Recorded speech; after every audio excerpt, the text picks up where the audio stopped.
The alarm on my cleaning cart was not supposed to make that sound. I froze in the hallway outside the royal quarters, mop still in my hand, as a red light pulsed against the curved metal walls. Somewhere behind that sealed door, something was very wrong. My name is Daniel Foss, and 3 months ago I was mopping floors back on Earth.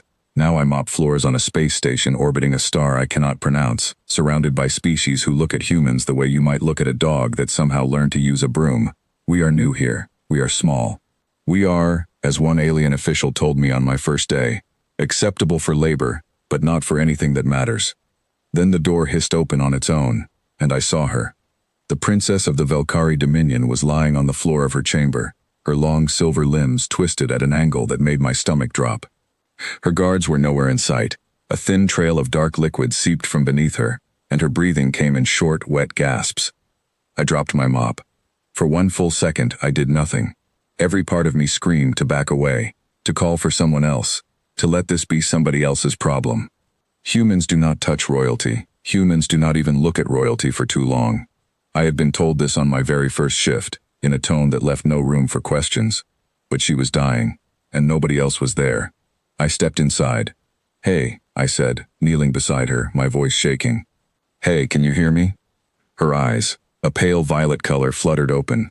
She tried to speak, but only a thin whistle came out, like air escaping a punctured tire. Her skin, normally a smooth silver, had gone patchy and gray in blotches across her neck. I did not know Velkari biology.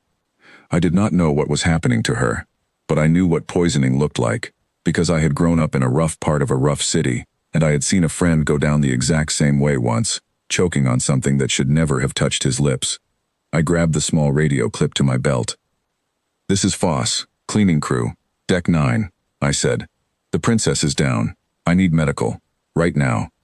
The voice that answered was calm, almost bored. "Deck 9 is a restricted zone for your clearance level. Please withdraw and file an incident report." "She's dying," I said. "Withdraw and file a report," the voice repeated. "Velkari medical staff will be notified through proper channels." I looked down at her. Proper channels. I had seen how proper channels worked on this station. Proper channels meant 3 different departments arguing over jurisdiction while forms got stamped. Proper channels meant a committee deciding whether a human was even allowed to speak first. Proper channels, on a station this large, could take 20 minutes just to get a doctor through the security checkpoints. She did not have 20 minutes. I was fairly sure she did not have 5. Footsteps pounded down the corridor. 2 Velkari guards rounded the corner, their tall frames filling the hallway, their weapons already rising toward me. "Step away from her," one of them barked, his translator device crackling with static. "You are forbidden to touch her." "She's choking on something," I said, not moving. "Look at her throat. It's swelling. If nobody does anything, she's going to stop breathing in the next few minutes." "You are a sanitation worker," the guard said, as if that settled the matter. "Step away." I want to tell you I was brave in that moment. I was not. My hands were shaking so hard I could barely feel my fingers. But I had made a promise to myself back on Earth, after I lost that friend, that I would never again stand by and watch someone die because I was too scared to act. So I did not step away.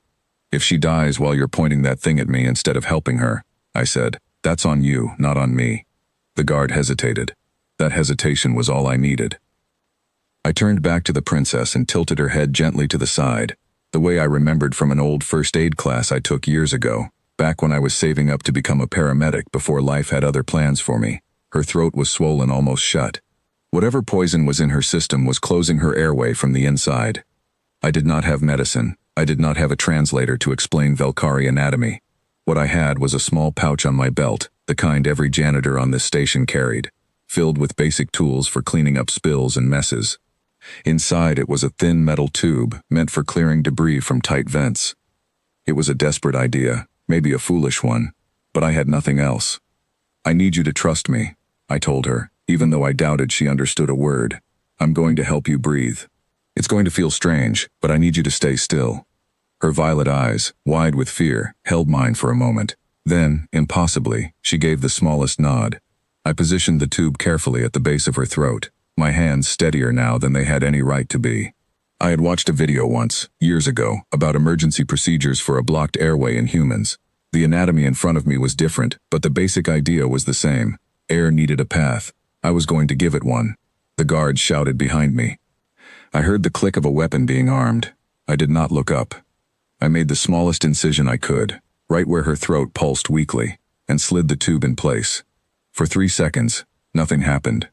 Then her chest rose. A thin, ragged breath whistled through the tube, followed by another, stronger this time. The gray blotches on her neck began, slowly, to fade back toward silver. "That's it," I whispered, my voice cracking with relief. "That's it. Just breathe." The guards had stopped shouting. I looked up to see them both staring at me, weapons lowered, their expressions somewhere between confusion and disbelief. Real medical help arrived 90 seconds later, a team of Velkari doctors bursting through the door with equipment I could not begin to understand. They took over immediately, and I was pulled back and pinned against the wall by security before I even had time to stand up straight.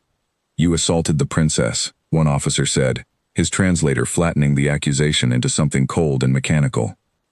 "I saved her life," I said. Nobody answered me.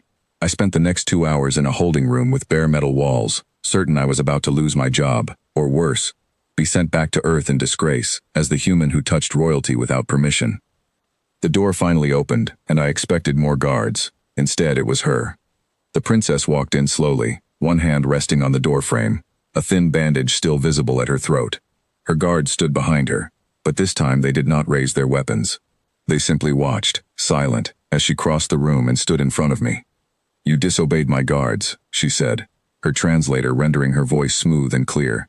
"You disobeyed station protocol. You touched me without permission, and you used a tool meant for cleaning debris to cut into my throat."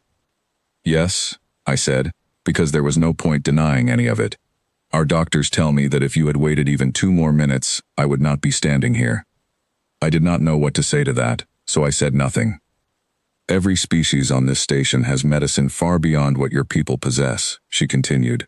"We have healers who can regrow limbs, doctors who can cure diseases my grandmother's generation thought were incurable, and yet none of them were fast enough. None of them were brave enough to break the rules when the rules were about to kill me." "I wasn't trying to be brave," I admitted. "I was just trying to keep you breathing." Something in her expression shifted, softening in a way I had not seen from any alien since I arrived on this station. On my world, we spend our entire lives being protected from danger. We are taught caution above everything else. Perhaps that is why we did not know what to do when danger finally came. She turned to the officer standing near the door. "This man is not to be punished. He is to be honored." The officer's mouth opened, then closed again, clearly unsure how to respond to that. "I would also like," the princess continued, "for every medical team on this station to be trained in these human techniques. Simple, direct, immediate action. Not because our medicine is inferior, but because sometimes speed matters more than perfection." Word of what happened spread through the station faster than I could have imagined. By the next day, I was no longer just Daniel Foss, the human janitor. Diplomats from species I had never even heard of stopped me in hallways to ask questions about basic first aid, about human resilience, about how a species with so little advanced technology had produced someone willing to act while everyone else hesitated. I did not have a grand answer for them. The truth was simple. Where I come from, help does not always arrive on time. Sometimes you have to be your own rescue. Humans have spent our whole history learning to survive with less, to act fast because we could not always afford to wait for someone better equipped to show up.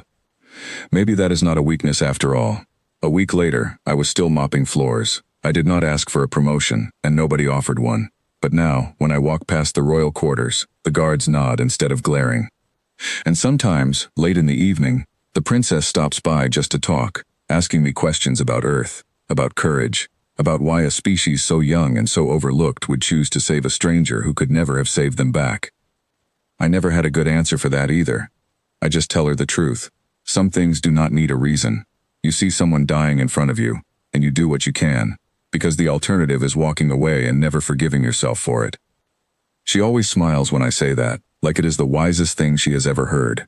Maybe, out here among a galaxy full of advanced species and ancient wisdom, that simple idea is the one thing humanity actually got right.